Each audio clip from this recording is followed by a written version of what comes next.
According to Barsom and Monahan, the mise en scène means literally staging or putting on an action or scene. They go on to explain how a film's mise en scène is everything we see in every shot, every object, every person, everything about their surroundings, and how each of these components is arranged, illuminated, and moved around. All these components of the mise en scène appear in film for a reason. They're there for a specific purpose to drive the film forward. The design of the hair, makeup, costumes, sets, film location, and even props such as vehicles are all part of the mise en scène. And in Paris, Texas, they're geniusly assembled to highlight the color schemes of the film that are so prevalent, such as green, red, and collectively red, white, and blue.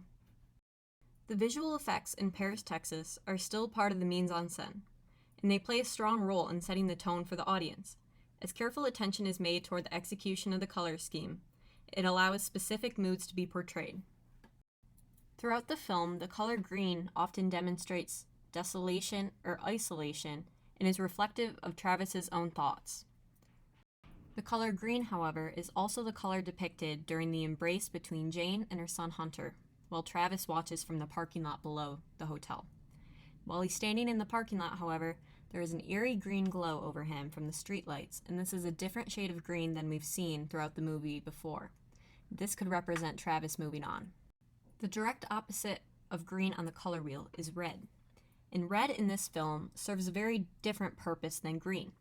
The red in this film often depicts a desire for Travis to carry something out, or something he needs to accomplish, or a hope.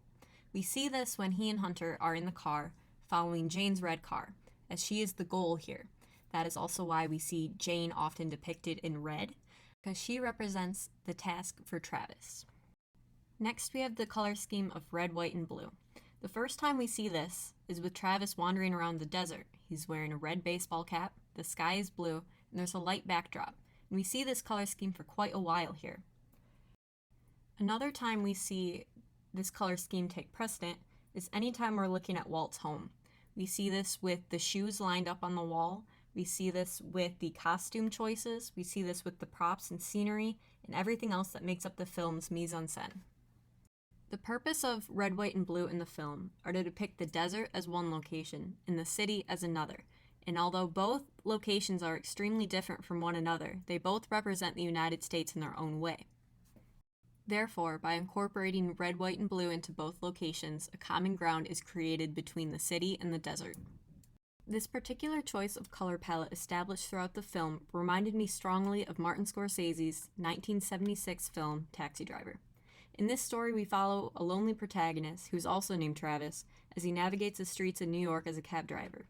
Although in the middle of the hustle and bustle of the mid-70s New York, Travis Bickle is surrounded by crime and is very alone, much like our Travis Henderson from Paris, Texas. There are many parallels between these two films, including themes and images, the use of strong soundtracks, and not to mention a similar color scheme and the use of these colors to create a given tone.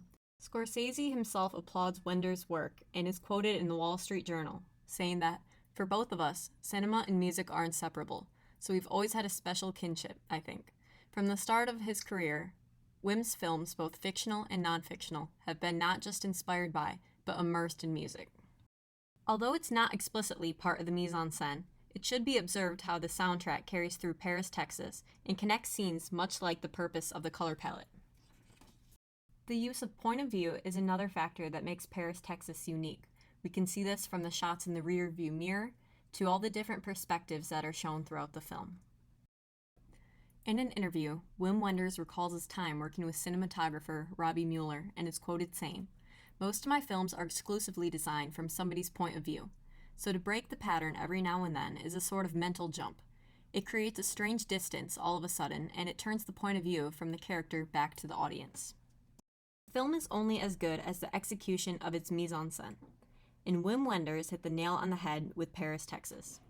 All elements of the mise en scène, whether costumes, set design, props, or staging, are put together so particularly that each aspect helps amplify the film's color palette, allowing specific themes to carry through.